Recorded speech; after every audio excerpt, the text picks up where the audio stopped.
Hello students, welcome back to your own learning platform Vedika Commerce classes. Today we are going to cover some important points of NPO. बहुत important points हैं जिनके base पे हमारा income and expenditure account बनता है, balance sheet बनता है। यही वो वैल्यूज होती हैं जिनकी वैल्यू कभी हमारी इनकम एंड एक्सपेंडिचर अकाउंट में लिखनी पड़ती है और कभी हमारी बैलेंस शीट के अंदर लिखनी पड़ती है। अब कितनी लिखनी है, क्या कैलकुलेशन होगी, वो सब चीजें हम यहाँ पे करने जा रहे हैं। So, without wasting time, let's start. First point is entrance fees या फिर admission fees. अब entrance fees मतलब किसी भी NPO के अंदर जब किसी को एडमिशन लेना होता है या एंटर करना होता है, उसके लिए उसे कुछ चार्जेस देने होते हैं, ठीक है, जिसको यहाँ पे एडमिशन फीस या एंट्रेंस फीस के नाम से बोला जाता है। और ये तो इनकम है ना NPO के लिए, उस ऑर्गेनाइजेशन के लिए इनकम हो गई। और कैसी इनकम है? रूटीन बेसिस की इनकम है। जितने लोग आ रहे हैं, एडमिशन ले रहे हैं, टाइम पे एडमिशन फीस आती रहती है। तो ये हमारे लिए कहा जाएगा इनकम एंड एक्सपेंडिचर अकाउंट के इनकम साइड में, यहाँ पे इसको मेंशन किया जाएगा, ठीक है। तो ये किस तरह का है?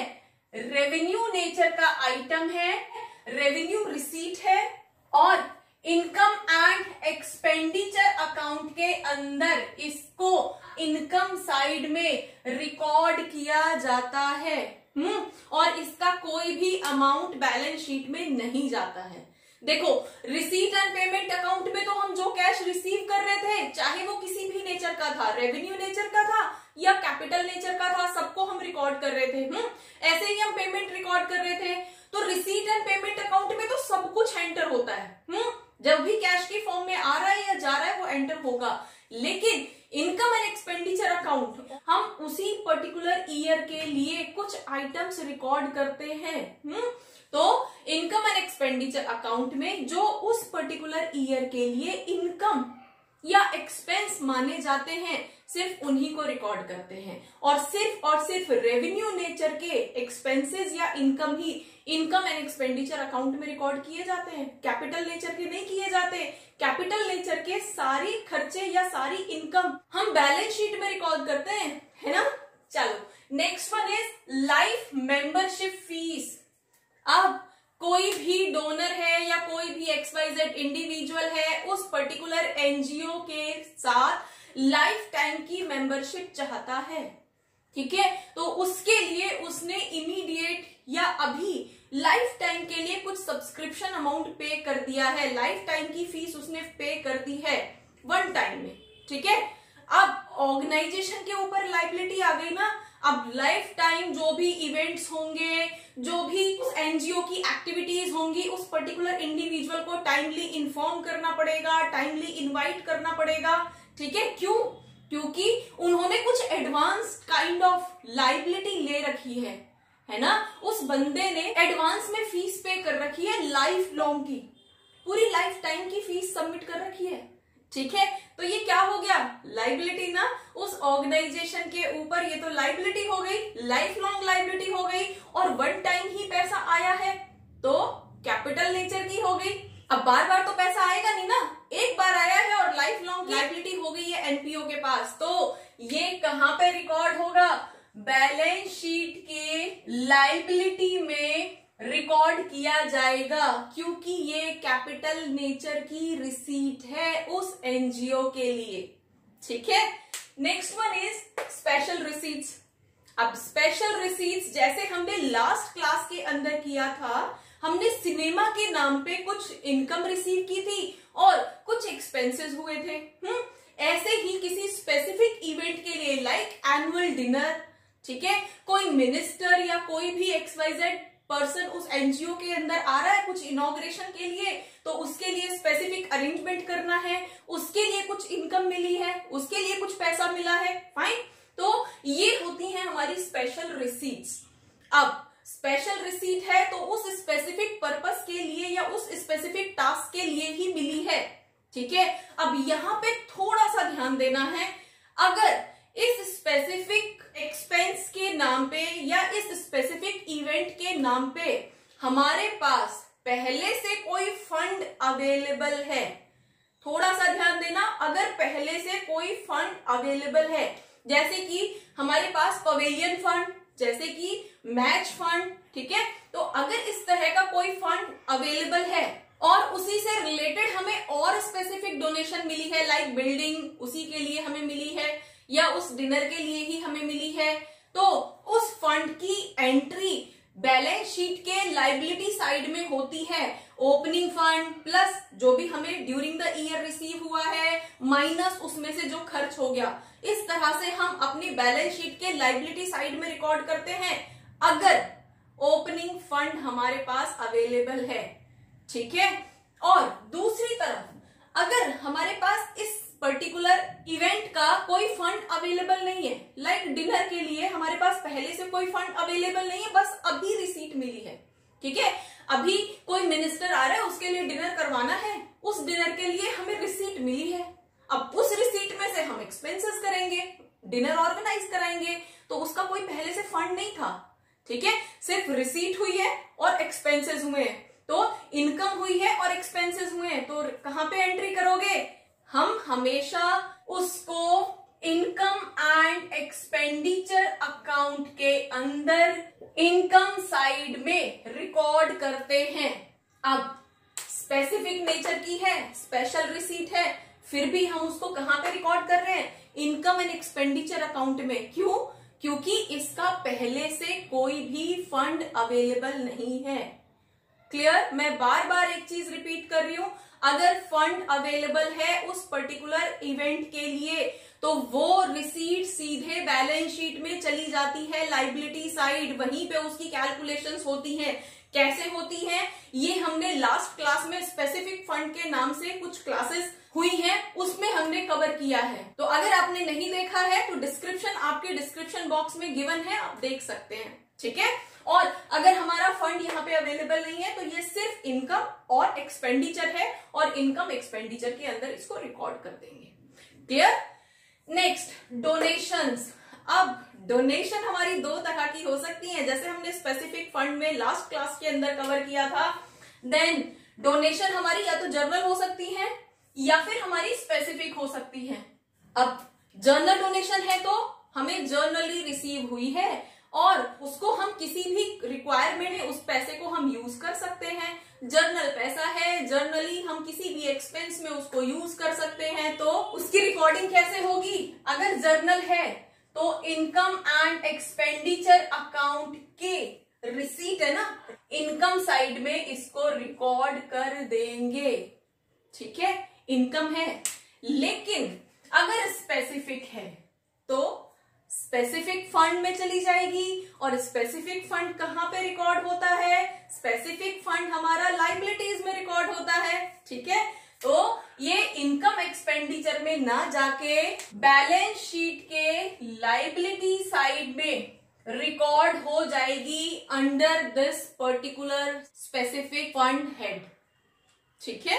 अब नेक्स्ट वन इज लिगेसी। अब लिगेसी क्या चीज होती है? लिगेसी मीन्स कोई भी डिसीज्ड डोनर है, उसने अपनी विल में, अपनी वसीयत में ये लिखवा दिया है कि मेरे बाद भी इस पर्टिकुलर एनजीओ को मेरी प्रॉपर्टी में से कुछ पैसा टाइमली जाता रहेगा, एक स्पेसिफिक टाइम पीरियड तक या लाइफ लॉन्ग, व्हाटएवर, ठीक है।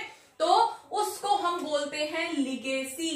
पीरियडिकली जाता रहेगा, तो पीरियडिकली जो भी पैसा मिलता रहेगा वो अकरिंग नेचर का हो गया ना, बार बार मिल रहा है, तो ये कौन सा हो गया? रेवेन्यू नेचर का रिसीट हो गया ना, रेवेन्यू रिसीट हो गया।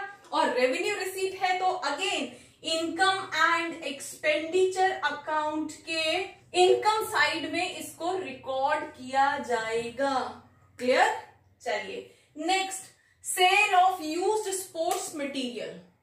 अब sale of used sports material, हमने कुछ स्पोर्ट्स मटेरियल था, बैडमिंटन हो सकते हैं हमारे, और भी बहुत सारी फुटबॉल काइंड ऑफ जो स्पोर्ट्स मटेरियल उस एनजीओ में बच्चों ने यूज किए हुए हैं, अब उनको सेल किया जा रहा है। तो अब यहां पे कैलकुलेशन होती है, जैसे कि कुछ तो हमारे पास ओपनिंग के टाइम पे स्पोर्ट्स मटेरियल रहे होंगे। अब जब ओपनिंग के टाइम पे स्पोर्ट्स मटेरियल थे तो एसेट थे ना, तो बैलेंस शीट में रिकॉर्ड हुआ था। अब उसके बाद में ड्यूरिंग द ईयर आपने कुछ स्पोर्ट्स मटेरियल परचेज किए होंगे, वो आपने एक्सपेंडिचर साइड में शो कर दिए, एक्सपेंस हुआ। ड्यूरिंग द ईयर आपने और स्पोर्ट्स मटेरियल खरीदने के लिए खर्च किया, ठीक है। और उसके बाद कुछ लास्ट में क्लोजिंग बचे होंगे, कुछ टूट गए होंगे, लाइक बैडमिंटन रैकेट्स वैकेट्स, ठीक है, बॉल्स वगैरह, छोटी छोटी चीजें होती है, टूट जाती हैं, ठीक है। तो at the end of financial year कितना बचा है वो आपकी क्लोजिंग बैलेंस शीट के अंदर आ जाएगा, ठीक है। अब इन तीनों डिटेल्स के साथ आपको एक और डिटेल दी गई है कि आपने कोई भी स्पोर्ट्स मटेरियल को बेच दिया है। अब बेच दिया है तो रिसीट हुई होगी, पैसा आया होगा। अब जब हमने स्पोर्ट्स मटेरियल खरीदे थे तो इनकम एंड एक्सपेंडिचर अकाउंट के एक्सपेंडिचर साइड शो कर दिया। अब जब उन स्पोर्ट्स मटेरियल को सेल कर रहे हैं तो इनकम एंड एक्सपेंडिचर के रिसीट साइड में, इनकम साइड में शो करेंगे ना, है ना। यहां पे जब हम इसको सेल करेंगे तो इनकम एंड एक्सपेंडिचर अकाउंट के इनकम साइड हम उसको रिकॉर्ड करेंगे। अब कितना रिकॉर्ड करेंगे ये हमें देखना पड़ेगा। अगर हमारे पास कोई स्पेसिफिक डिटेल नहीं दी गई है, ओपनिंग में कितना था, क्लोजिंग में कितना था, ड्यूरिंग द ईयर हमने खरीदे कितने, इस तरह की कोई डिटेल नहीं दी गई है और सिर्फ ये बोल दिया है सेल किया है, तो उस पर्टिकुलर स्पोर्ट्स मटेरियल को सेल करने से जो पैसा आया है वो सारा का सारा पैसा आपका रेवेन्यू रिसीट माना जाएगा और इनकम एंड एक्सपेंडिचर अकाउंट की इनकम साइड में लिख दोगे, वही सेल वाला पैसा, ठीक है।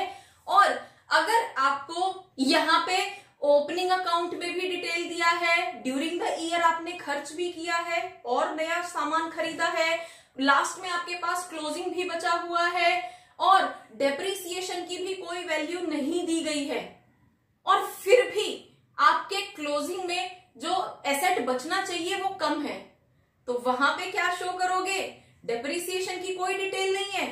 तो उस केस में आप उसको, जब तक कि आपसे ये ना बोला जाए कि सेल हुई है, तब तक आप उसको सेल भी रिकॉर्ड नहीं करोगे। जैसे कि हम एक एग्जाम्पल पढ़ते हैं, हमारे पास ओपनिंग में कुछ एसेट थे, ओपनिंग हमारे स्पोर्ट्स मटेरियल थे 10,000 के, ठीक है। ड्यूरिंग द ईयर हमने परचेज कर लिए 5,000 के और closing stock of sports material कितना होना चाहिए, अब 10 और 5 15 होना चाहिए ना, है ना।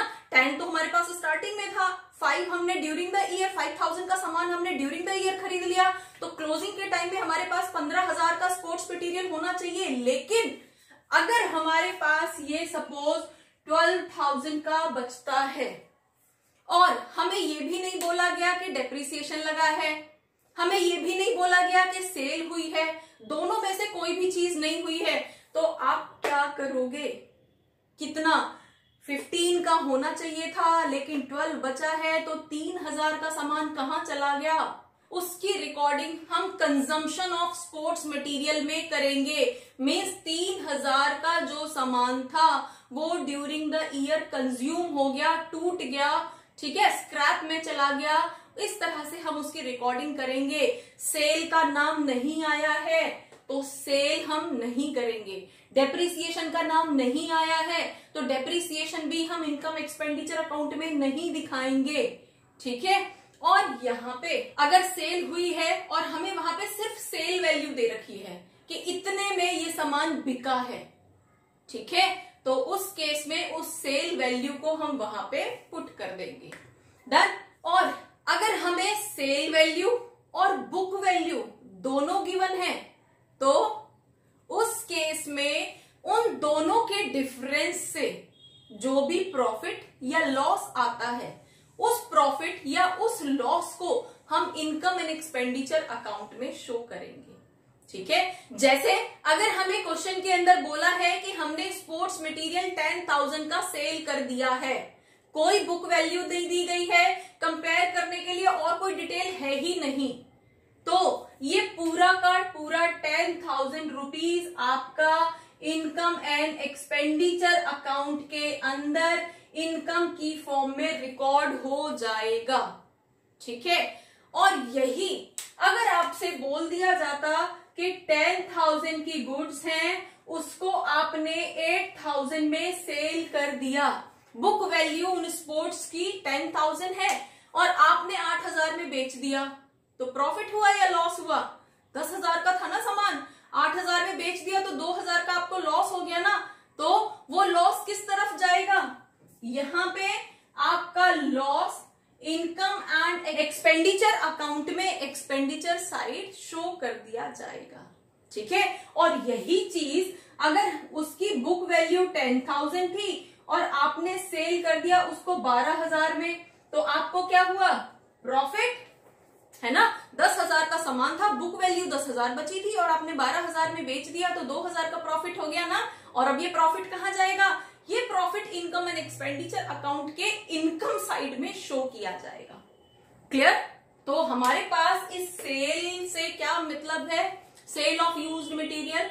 Cell of used material means अगर हमारे पास सिर्फ ये बोला गया है कि हमने स्पोर्ट्स मटेरियल को सेल किया है और उसके अलावा कोई डिटेल नहीं है, तो जितने में सेल किया है वो हमारे लिए इनकम हो जाएगी, उस इनकम एंड एक्सपेंडिचर अकाउंट में हम रिकॉर्ड कर देंगे।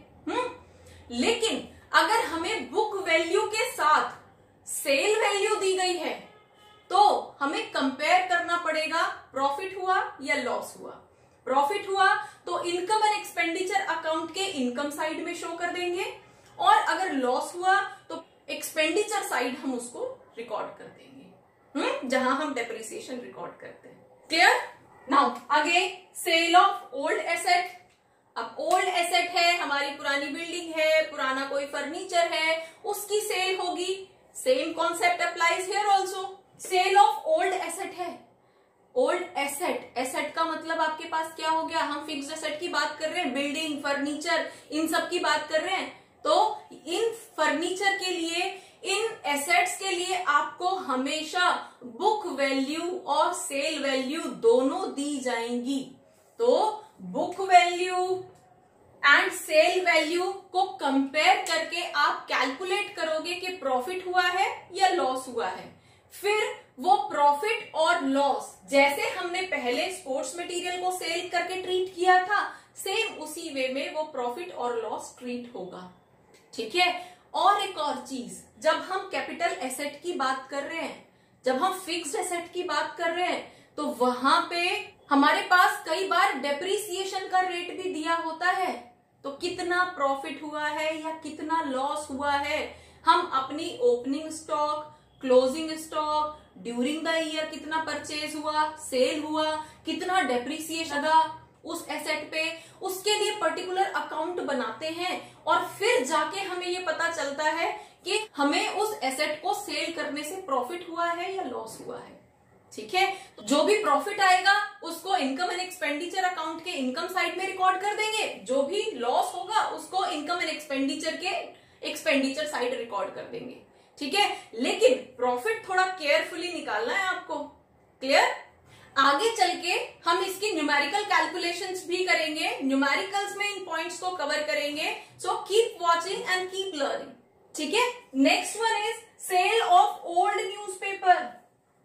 अब ओल्ड न्यूज़पेपर है, अब ओल्ड न्यूज़पेपर जो सुबह उसकी वैल्यू थी, शाम को क्या उतनी वैल्यू रहती है? शाम तक तो उसकी वैल्यू 0 हो जाती है।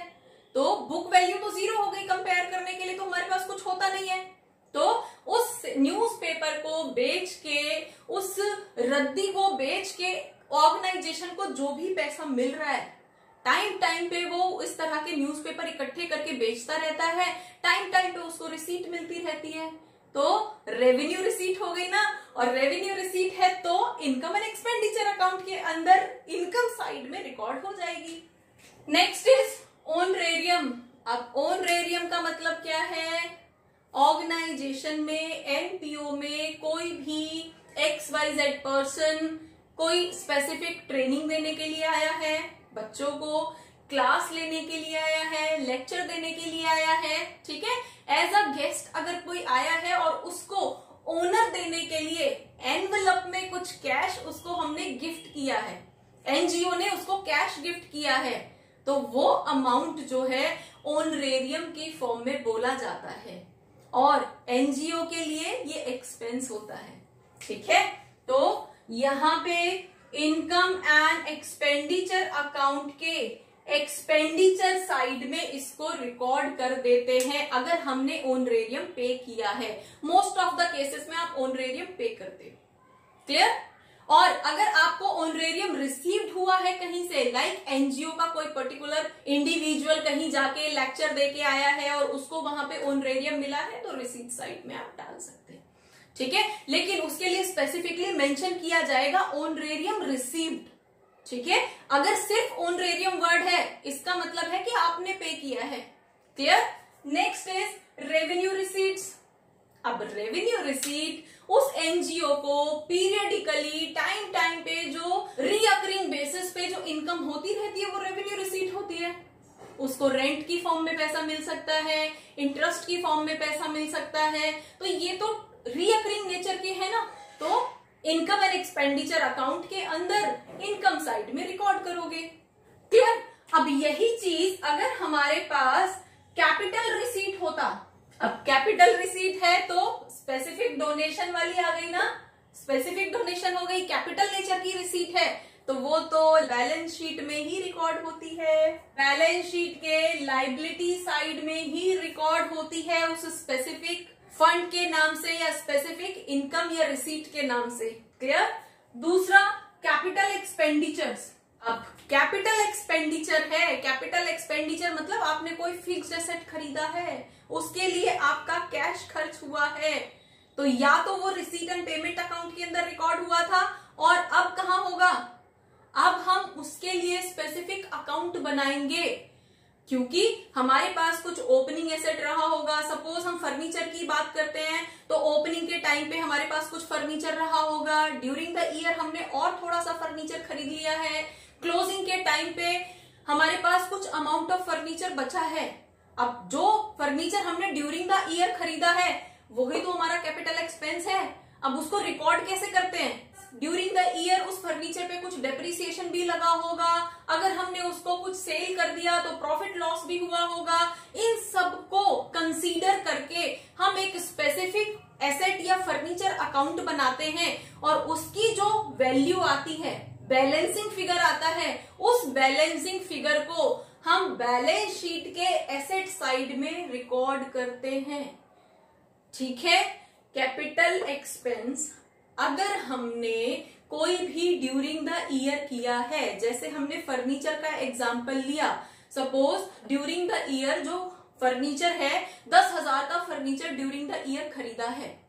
ठीक है, तो इस 10,000 को हम कहीं रिकॉर्ड नहीं करते, बल्कि हमारा ओपनिंग के टाइम पे फर्नीचर कितना था, ड्यूरिंग द ईयर हमने 10,000 का खरीदा है।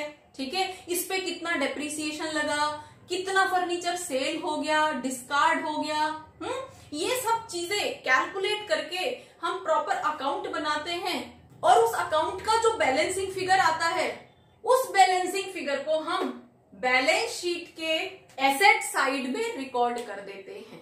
ठीक है, ये हमारे कुछ थ्योरेटिकल कॉन्सेप्ट थे, कुछ इंपॉर्टेंट पॉइंट्स थे जो इनकम एंड एक्सपेंडिचर अकाउंट और बैलेंस शीट के अंदर रिकॉर्ड किए जाते हैं और जिनकी वैल्यू हमारे सरप्लस और डेफिसिट के अमाउंट को डिस्टर्ब कर सकती है। ठीक है, अगर इनमें कहीं मिस्टेक हो गई, हमारा डेफिसिट या सरप्लस करेक्ट नहीं आएगा, तो उसके लिए इनको समझना जरूरी है।